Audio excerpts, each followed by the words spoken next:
Aquí tienes la traducción completa y fiel al español del texto que proporcionaste. Existe un pasaje en el Nuevo Testamento que la mayoría de los cristianos nunca ha percibido o nunca ha cuestionado. Judas, versículo 14. El apóstol escribe, Enoque, el séptimo desde Adán, profetizó sobre estos, diciendo, He aquí que el Señor viene con sus santas miríadas.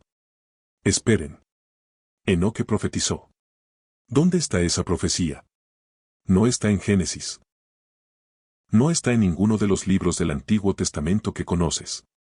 Judas está citando un libro que existía, un libro que los primeros cristianos leían, un libro que después desapareció. ¿Por qué? ¿Qué había en esas páginas que hizo que los líderes religiosos decidieran removerlo del canon sagrado? Y más importante aún, si un apóstol consideraba a Enoque digno de ser citado en la Biblia, ¿por qué nosotros no podemos leerlo en nuestras Biblias? Hoy vamos a investigar el libro de Enoque. Y cuando descubras lo que está escrito allí, entenderás por qué fue silenciado durante siglos. Para entender el libro, primero necesitamos entender al hombre. Enoque aparece en Génesis capítulo 5, en una de las genealogías más monótonas de la Biblia, verso tras verso, y fulano vivió tantos años, engendró hijos e hijas y murió. Pero cuando llegamos a Enoque, algo diferente sucede. Enoque vivió 65 años y engendró a Matusalén. Enoque anduvo con Dios 300 años y ya no fue más, porque Dios se lo llevó. Él no murió. Fue trasladado.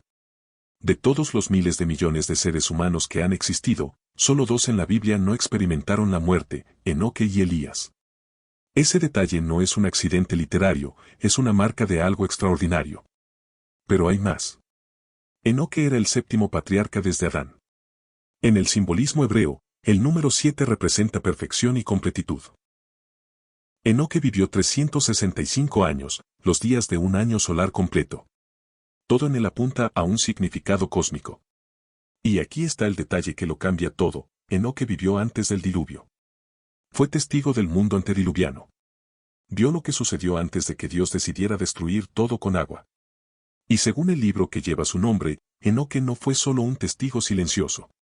Fue el escriba de los cielos, el profeta que recibió visiones del juicio venidero, el hombre que vio caer a los ángeles. Ahora llegamos al corazón del misterio, ¿qué hay en el libro de Enoque que lo hizo tan controversial? La respuesta está en los primeros capítulos, en una narrativa que expande solo 2 versos enigmáticos de Génesis 6. Los hijos de Dios vieron que las hijas de los hombres eran hermosas y tomaron para sí mujeres de todas las que eligieron. En aquellos días había gigantes en la tierra, y también después, cuando los hijos de Dios se unieron a las hijas de los hombres y ellas les dieron a luz hijos. Génesis lo menciona y sigue adelante, dejando un abismo de preguntas sin respuesta. El libro de Enoque llena ese abismo con detalles perturbadores. Según Enoque, 200 ángeles llamados, vigilantes, descendieron del cielo en la cima del monte Hermón. El nombre del monte significa, lugar del juramento. Porque allí estos ángeles hicieron un pacto de rebelión. Su líder se llamaba Semiasa. Y les dijo a los demás, temo que no queráis hacer esto y que yo solo pague por el gran pecado. Ellos sabían que estaba mal. Sabían que habría consecuencias, pero aún así lo hicieron. Descendieron y tomaron mujeres humanas como esposas. El texto menciona a 20 líderes de estos ángeles caídos, cada uno con un nombre, Semiasa, Azazel, Armaros, Baraquiel. Nombres que resuenan con poder antiguo, nombres que otras culturas después llamarían demonios. Pero el pecado no fue solo la unión sexual. Fue lo que vino después. Los vigilantes comenzaron a enseñar a la humanidad conocimientos que, según el texto, no debían ser revelados. Azazel enseñó a los hombres a forjar espadas, cuchillos, escudos y corazas, el arte de la guerra. Enseñó a las mujeres el arte de la cosmética, las joyas y la seducción. Otros ángeles enseñaron hechicería, astrología, los signos de las estrellas, el corte de raíces y plantas, en esencia, magia. Y entonces nacieron los Nefilim, los gigantes, híbridos de ángel y humano. El texto dice que medían 3000 codos de altura, más de 13 metros. Una descripción obviamente hiperbólica, pero que transmite la monstruosidad de estas criaturas. Estos gigantes comenzaron a devorar todo. Consumieron toda la producción de la humanidad. Cuando ya no hubo más comida, empezaron a devorarse unos a otros y después a los propios humanos. La tierra estaba corrompida no solo moralmente, sino también genéticamente.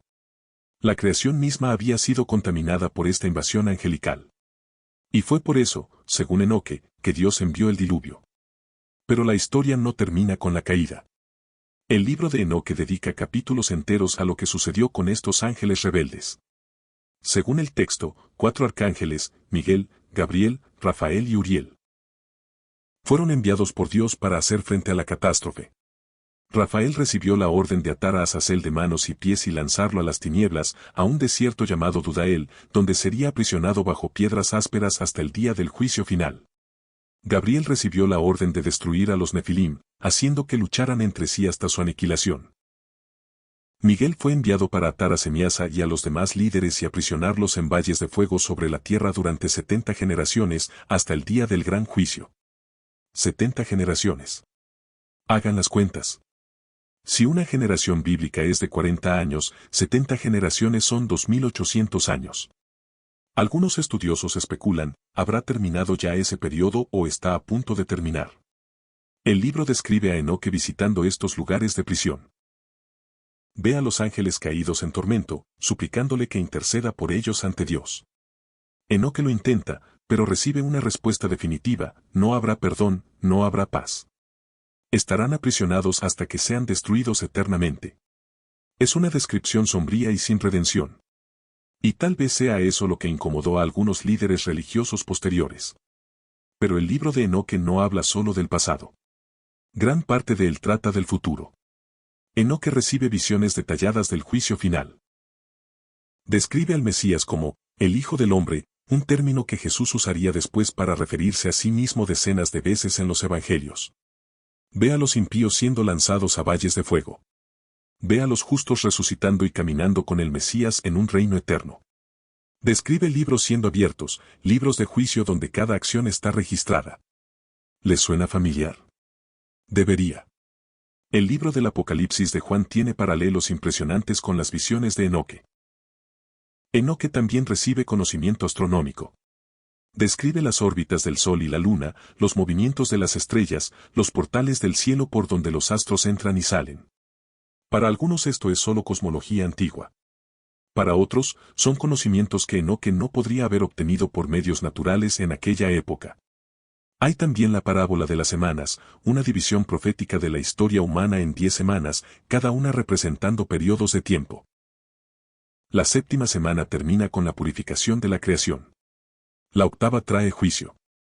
La 9ª trae revelación a todo el mundo. Y en la 10ª semana llega el juicio eterno de los vigilantes. ¿Dónde estamos en esa cronología? El libro no lo deja claro, pero la estructura sugiere que la historia tiene un arco y que nos estamos acercando al final de ese arco. Entonces, si el libro de Enoque era leído por los primeros judíos y cristianos, si está citado en el Nuevo Testamento, si los padres de la Iglesia como Tertuliano e Ireneo lo consideraban escritura, ¿por qué fue removido? La respuesta oficial varía según a quien le preguntes. Cuando la Iglesia estableció el canon oficial en los concilios del siglo IV, particularmente el concilio de la Odisea en el 364 después de Cristo y el concilio de Cartago en el 397 después de Cristo, se aplicaron criterios específicos. Autoría apostólica, uso litúrgico amplio y conformidad con la doctrina ortodoxa. El libro de Enoque no cumplió con estos criterios, no tenía autoría apostólica verificable, no era usado universalmente y su contenido sobre ángeles caídos reproduciéndose con humanos resultaba problemático. Pero hay otras teorías. Algunos argumentan que el libro era demasiado místico. Daba demasiado poder a entidades angelicales y creaba una cosmología compleja de cielos, ángeles y demonios que podía llevar a supersticiones. Otros sugieren que era políticamente inconveniente, enfatizaba el papel de los ángeles caídos en el origen del mal, lo que complicaba las cuestiones sobre el libre albedrío humano y la responsabilidad moral. Y hay quienes dicen que el libro simplemente era embarazoso, gigantes de más de 13 metros devorando personas, ángeles presos bajo montañas. Parecía demasiado fantástico, demasiado mitológico para una fe que intentaba establecerse como racional y universal. Pero aquí hay un hecho fascinante: mientras el libro desaparecía del canon europeo, ¿sobrevivió dónde? En Etiopía. La Iglesia Ortodoxa etíope nunca lo removió. Hasta hoy forma parte de la Biblia etíope, que tiene 81 libros, en comparación con los 66 de la Biblia protestante. Fue allí, en monasterios en las montañas de Etiopía, donde copias completas del texto sobrevivieron durante siglos. Hasta que en 1773 un explorador escocés llamado James Bruce trajo 3 copias de vuelta a Europa. El mundo occidental redescubrió lo que había perdido. Pero había escépticos. Muchos argumentaron que el libro de Enoque era una fabricación tardía, escrita siglos después del Enoque bíblico, quizás incluso después de Cristo. Entonces, en 1947, sucedió algo extraordinario. Beduinos encontraron jarrones en cuevas cerca del Mar Muerto. Dentro estaban los manuscritos del Mar Muerto, el descubrimiento arqueológico más importante del siglo XX. Entre esos manuscritos, datados entre el 200 a.C. y el 70 después de Cristo, se encontraron fragmentos del libro de Enoque en arameo, la lengua original. Esto demostró que el libro existía antes de Cristo, que era leído por los esenios, la secta judía que preservó esos textos. Y que tenía suficiente autoridad para ser copiado y guardado junto a libros que hoy están en la Biblia. De repente, ya no era posible descartar el libro de Enoque como una fantasía medieval. Era un texto antiguo, respetado y contemporáneo de los otros libros del Antiguo Testamento. Y esto volvió a plantear la pregunta, si era lo suficientemente respetado para estar en Qumrán, ¿por qué no está en tu Biblia? La cita de Judas no es la única conexión entre Enoque y el Nuevo Testamento. Hay ecos por todas partes, si sabes dónde buscar. Pedro, en su segunda carta, habla de ángeles que pecaron y fueron arrojados al Tártaro, una palabra griega para un abismo de tinieblas. Está describiendo exactamente lo que Enoque describe. Jesús, cuando habla de los días de Noé en relación con su segunda venida, dice, como fue en los días de Noé, así será en la venida del Hijo del Hombre. ¿Qué sucedió en los días de Noé? El libro de Enoque responde con detalles que Génesis no proporciona. El apóstol Pablo habla de principados y potestades, de gobernantes de las tinieblas de este siglo. Está operando dentro de una cosmología angelical que Enoque describe extensamente. Y el propio título que Jesús usaba, Hijo del Hombre, aparece repetidamente en Enoque como título mesiánico mucho antes de que Daniel lo usara. Es difícil escapar de la conclusión, los escritores del Nuevo Testamento conocían y consideraban el libro de Enoque. Operaban dentro de la cosmovisión que él presentaba. Entonces, ¿por qué importa ahora? ¿Por qué deberíamos preocuparnos por un libro de más de 2000 años que habla de ángeles caídos y gigantes? Porque si Jesús tenía razón, los patrones de los días de Noé volverán en los últimos días. El libro de Enoque describe una época de corrupción generalizada, de violencia extrema, de conocimiento prohibido siendo diseminado, de una fusión entre lo celestial y lo terrenal que nunca debió ocurrir. Algunos miran nuestro tiempo y ven paralelos perturbadores. Avances tecnológicos que desafían las fronteras de lo humano, manipulación genética, inteligencia artificial, la búsqueda por trascender los límites de la naturaleza humana. Estamos, como en los días de Enoque, jugando con conocimientos que quizás no deberíamos tener. Pero también hay un mensaje de esperanza en el libro. Enoque vio el juicio, pero también vio la vindicación de los justos. Vio que, a pesar de toda la maldad, Dios no abandona su creación y que hay consecuencias. Los vigilantes pensaron que podían desafiar el orden divino sin repercusiones. Estaban equivocados. Fueron presos, juzgados y condenados. El mal no vence. Nunca venció. Nunca vencerá. Ahora, la gran pregunta, ¿debemos considerar el libro de Enoque como escritura? La respuesta honesta es, depende de tu tradición. Si eres ortodoxo etíope, ya es parte de tu Biblia. Si eres católico o protestante, no lo es.